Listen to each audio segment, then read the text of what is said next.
question we had in our mind that the Navy NOCs, delay in NOCs, that things has been sorted out. What is the current situation and what was the issue earlier?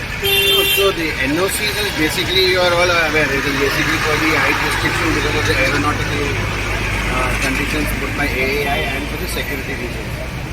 So earlier we used to follow the same process, but we had to send it to WNC, that is Western Naval Command in Mumbai. So that time which used to go there, get it cleared from there and then come back based on our recommendation is now reduced because WNC has given the decision to us to clear it at our stage only once we feel it is okay. So the procedure and the process will remain the same. It is just that the time gets reduced because it doesn't have to go to Mumbai and come back, which used to take 15 to 20 days more. So now that time is shortened because now the time it comes to our office, finishes its round, it gets cleared. So it is beneficial to everybody. The time is reduced, and I know everybody wants to big buildings. Big buildings. And what about the restriction? Restriction remains the same? Restrictions remain the same.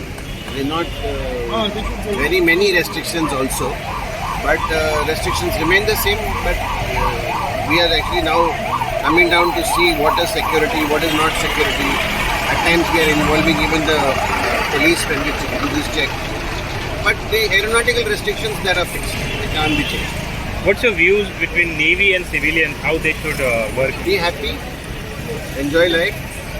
No, why? What is the problem? There is no difference. Even Navy people are civilians only in uniform, that's all. That is the only difference. We wear a white uniform, you wear a white shirt.